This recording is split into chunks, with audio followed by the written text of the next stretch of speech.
Assalamualaikum warahmatullahi wabarakatuh. Selamat pagi dan salam sejahtera bagi kita semua. How are you doing, everybody? I believe you are doing well.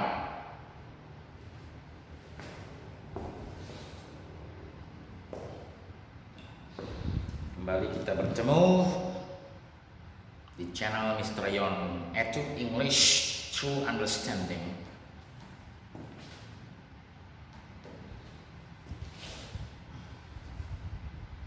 Today, I would like to talk about relative pronouns once again.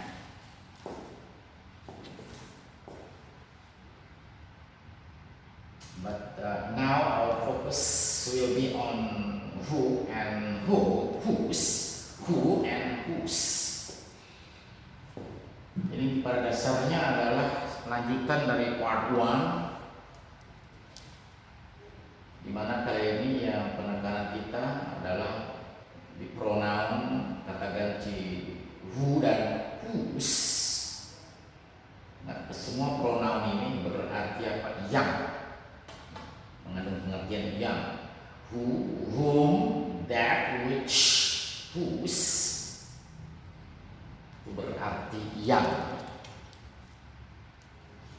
Kenapa disebut relative pronouns? Karena kata ganti ini fungsinya sebagai penyambung, penghubung ya. Disebut relative pronouns. Kita mulai saja.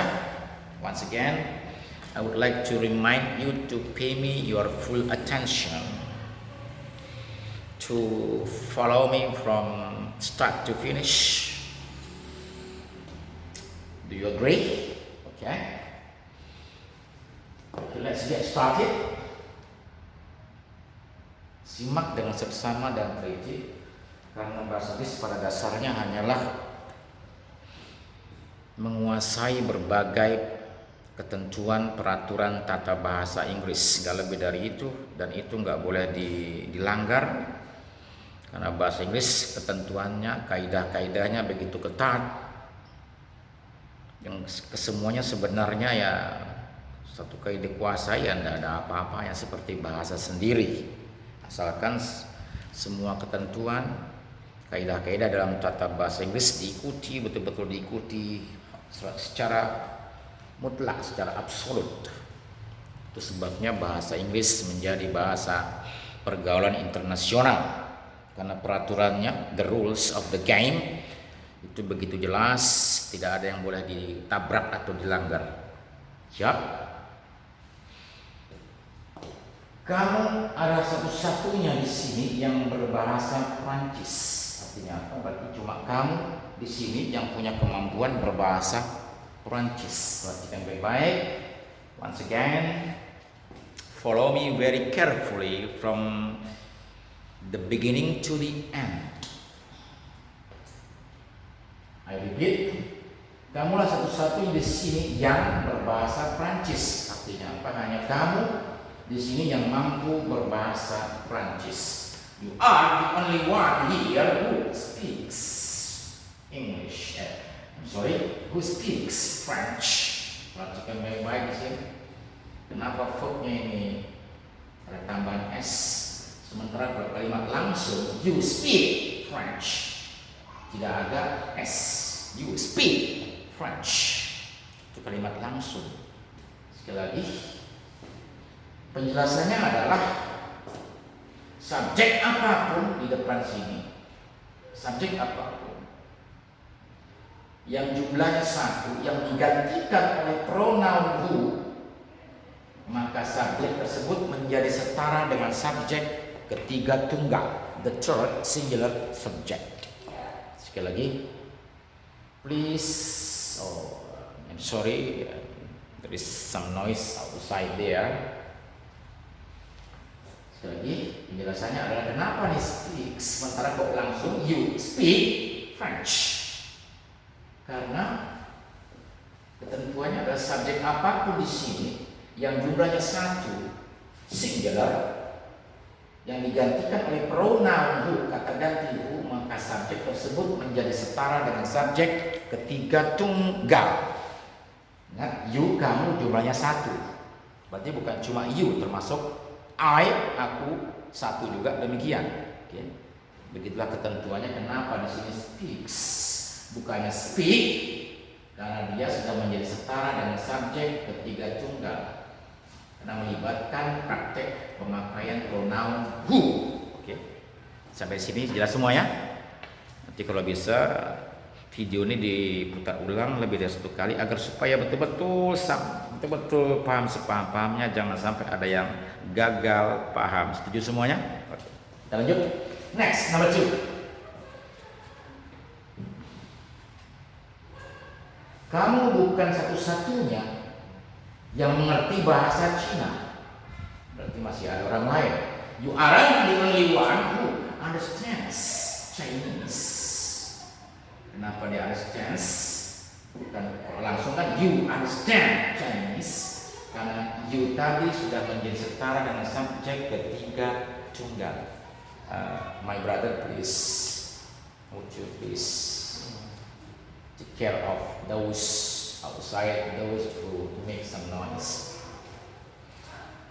Okay, number 3, next. Aku bukan satu-satunya yang sekarang tak bahagia. Aku bukan satu-satunya yang sekarang tak bahagia.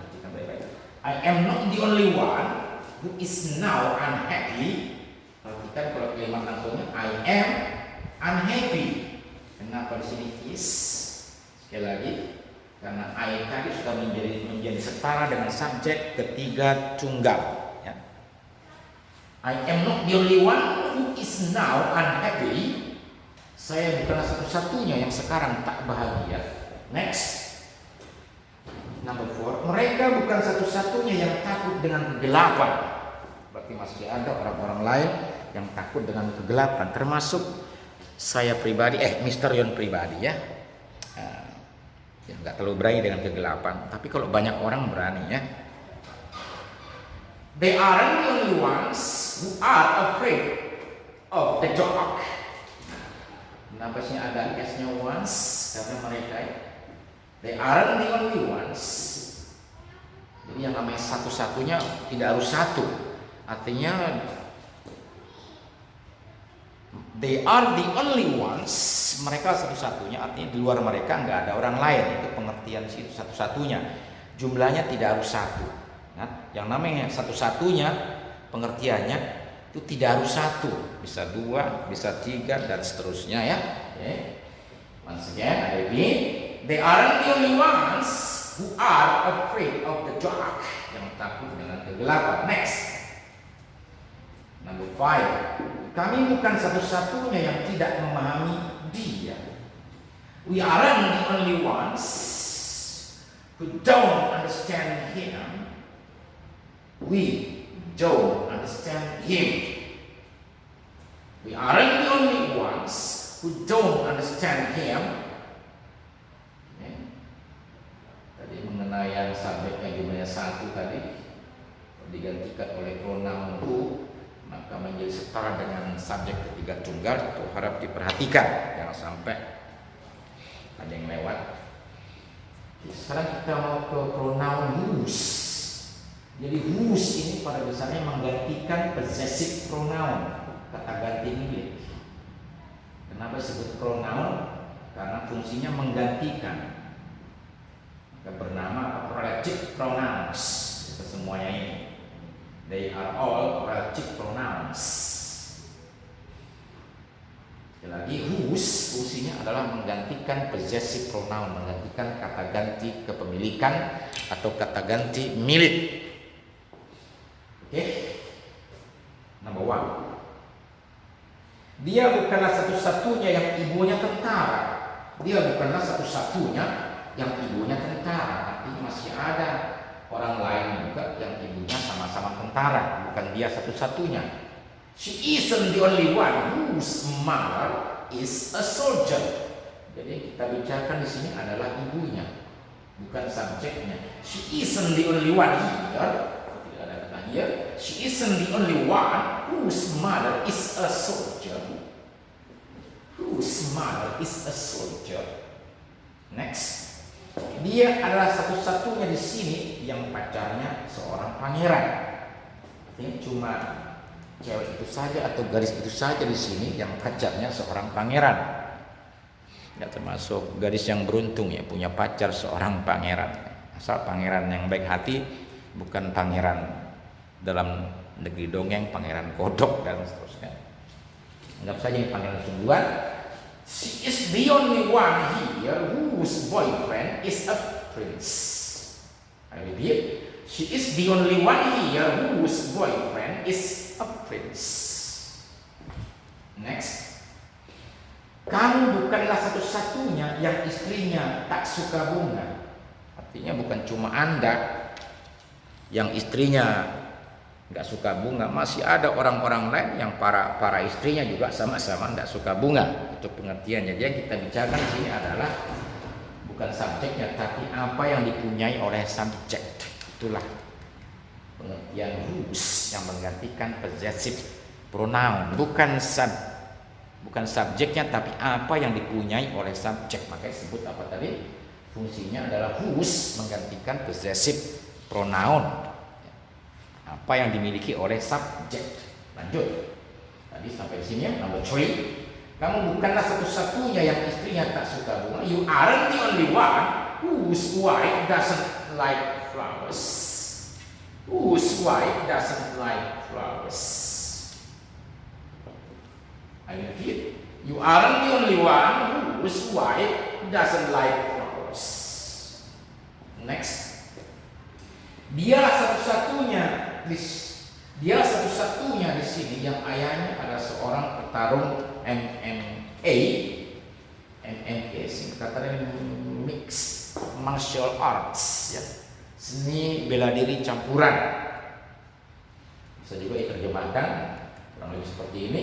Dialah satu-satunya di sini yang ayahnya adalah seorang seniman seni bela diri campuran atau petarung MMA. Sekarang lagi ngetrend, tapi itu jangan disaksikan oleh anak-anak karena itu mengandung unsur kekerasan. He is the only one here whose father is a mixed martial artist. Once again, he is the only one here whose father is a mixed martial artist. Martial dilafalkan martial. A mixed martial artist. Okay, now the last one. Terakhir, akulah satu-satunya di sini yang kehidupannya menyedihkan atau sengsara.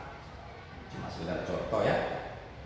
Akulah satu-satunya di sini yang kehidupannya menyedihkan atau sengsara. Berarti orang lain kehidupannya tidak ada yang seperti aku, yang sengsara atau menyedihkan. Orang lain kemungkinan kehidupannya bahagia. Ini sekedar contoh kalimat. Akulah satu-satunya di sini yang kehidupannya sengsara. I am the only one here whose life is miserable. I am the only one here whose life is miserable. Miserable. Artinya apa? I have a miserable life, not a good one. Seperti itu ya. Kalau kehidupannya bahagia ya a good life. Sekali lagi sebelum Mister akhiri, ya perlu kiranya rekaman video ini untuk kalian semua putar ulang lebih dari satu kali agar supaya betul-betul paham sepaham-pahamnya. Setuju semuanya? Well, I think that's all for now. Thank you very much for your attention. Good morning, everybody. Wassalamualaikum warahmatullahi wabarakatuh. Goodbye and see you.